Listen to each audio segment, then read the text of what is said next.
Kakegurui is a Netflix gambling anime that I actually thought was pretty good, but a lot of people think is actually horrible, especially when compared to the likes of something like kaiji. So in this video, we're going to be taking a look at why Kakegurui is considered to be a bad gambling anime, and whether or not I disagree. So first things first, I want to say I really enjoyed the show after watching both seasons. I really like gambling animes in general, and I've seen every single one I've ever been able to find, with my favorites being Kaiji, Akagi, and legendary gambler Tetsuya even. And while I don't think Kakegurui is as good as those three personally, that doesn't mean the anime is bad at all, and as a matter of fact, I almost gave the show a 10 out of 10, but it does have some flaws as many YouTube videos have pointed out. But I don't think any of the flaws are major enough to consider this anime bad as a whole, and I feel like a lot of people say this anime is bad because it isn't on the same level as Kaiji, but I'm gonna get into that more later. Kakegurui also has more than enough unique and redeeming qualities to justify watching it even if you do think you would prefer Kaiji, but I'll talk about that later also. But first, let's look into what this anime even is for the people that haven't heard of it. Like I said earlier, Kakegurui is a Netflix anime adaptation of the manga which came out in 2014. In 2017, Netflix released Kakegurui starring Yumiko, the compulsive gambler who is also the girl on the cover. Now here's a sentence you'd never thought you'd hear. This anime takes place in a high school. Instead of attending classes like normal schools though, this place is run by gambling and social status which are tied together. The school is also full of kids from wealthy families, so there are a ton of powerful characters with pretty much unlimited amounts of money to gamble. While everyone in the school gambles for social status or to gain money, Yumiko only gambles for the thrill of it, which is the main story driving factor. Also, almost every character is an anime girl. It's obvious Kakegurui has a lot of fan service, which kinda takes away from the good things about the anime, but since this is the internet, you're probably all horny anyway, so I'm sure this is right up your alley. But back to the main question. This anime seems fine so far, so why is it generally considered to be a bad gambling anime? Well, that question has several answers, but personally, I don't think Kakegurui is nearly as bad as everyone claims it is, so instead of using this entire video just to nitpick and complain about Kakegurui, let's look at some of the things the anime actually got right.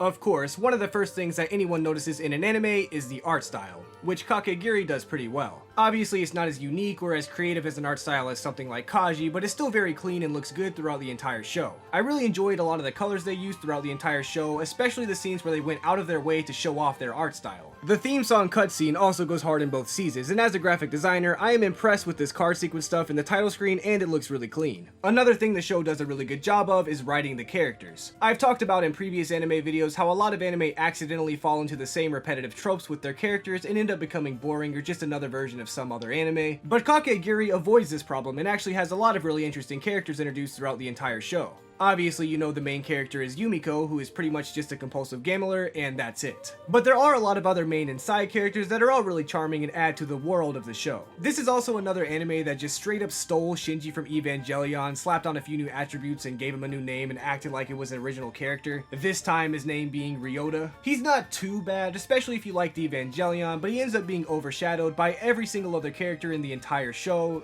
for the majority of the show. Some of the other characters who I also think are really cool and well written are Mary, who shows up in episode 1 and is really rich, Itsuki, who is the daughter of a famous businessman but actually ends up receiving way more character development than I ever expected, and lastly Karari, just because she looks really cool and unique even in terms of an anime character, along with having a personality that naturally goes with it. Of course, there are other good characters too, with one example being Midari, who's part frog, I guess, but also enjoys raising the gambling stakes to life or death levels, which, you know, is always fun in gambling animes. Aside from the fact that the anime looks cool and has decent characters though, the main point of the anime are the games they gamble on, which are also pretty good for the most part. I'm pretty sure there's a lot more different games in Kakegurui than there were in Kaiji, but not only are the animes different entirely, which I'll get into later like I said, but also like quality over quantity, right? With all of that being said, it seems like Kakegurui is a really good anime, and it is. I really liked it personally, but it also certainly has some flaws, which, you know, if I don't address the flaws of the anime, I get a letter sent to my house with a warrant for my arrest. So today, we're going to avoid that. But something we're not going to avoid today is today's video sponsor. Today's video sponsor is my Twitter.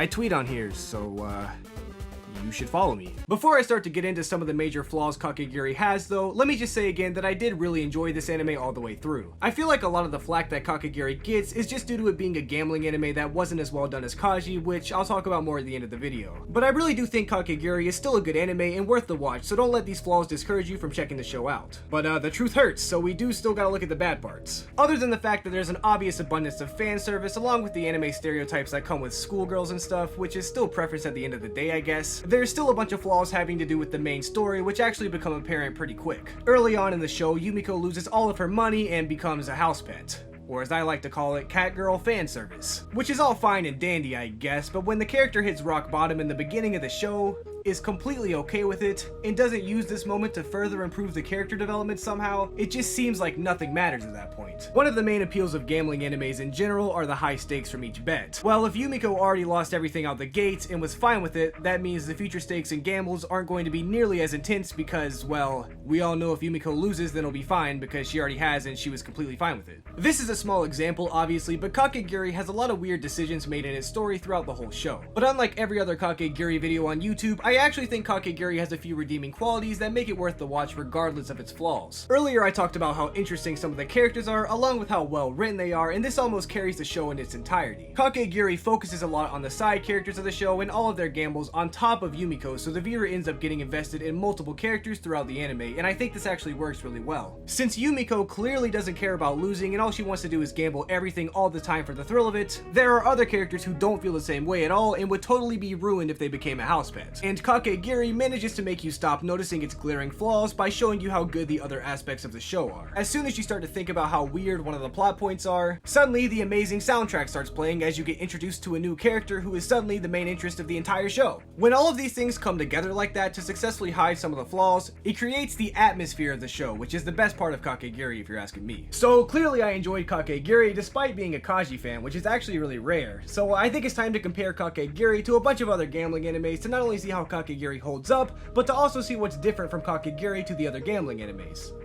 Well, other than their names, of course. So like I said earlier, one of the main reasons I think Kakegurui gets as much hate as it does is because it's a gambling anime that isn't kaiji. If you don't know what kaiji is somehow, it's one of the greatest anime of all time and 100% worth watching. But just because both kaiji and Kakegurui are gambling anime doesn't mean they're the same or even comparable. I obviously prefer kaiji to Kakegurui, but kaiji goes a much different route than Kakegurui does. While Kakegurui goes for an atmosphere, characters, and focuses on a girl who always wants to gamble it all, kaiji isn't like that at all. Kaiji is a relatable everyday guy who ends up in debt and is forced to bet everything he has when he does, which makes the stakes go a lot higher than anything in Kakegurui. This is the point though.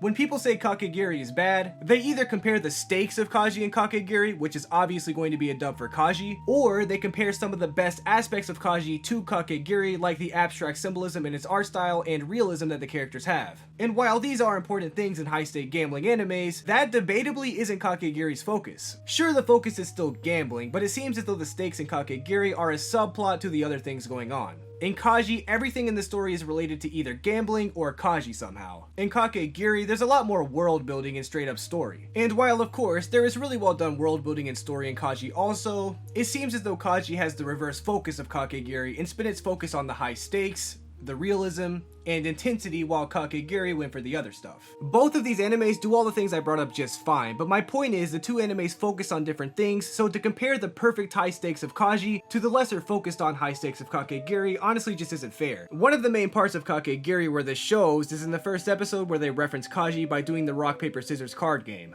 In kaiji, there is a limited amount of each card spread between tons of people who are being forced to gamble their way out of debt, while no one knew what cards anyone else had, which makes for a very interesting game. In Kakegurui, the rules of the cards are the same, but instead, this time it's just completely random and not as well done. My friend yourbeed, who is an amazing anime YouTuber, has a video going more in depth into this exact same scenario, so I highly recommend you go check it out. But looking at the scene in Kakegurui, it's almost more like akagi than kaiji, with the one-on-one gambling and luck playing a huge factor. Of course, I also prefer akagi to Kakegurui, but again, they have different goals as anime, so it's weird to compare them. But the main thing I'm trying to get to though is that on its own, Kakegurui is an amazing entertaining anime all the way through. It only starts to appear flawed when compared to the best of the best gambling animes that define the genre. Of course, at the end of the day, it's up to you which one you prefer, and while I still prefer kaiji and akagi to Kakegurui, I still think it's worth the watch and really good for sure. Well, that is if you can get over the fact that it is just another high school girl anime.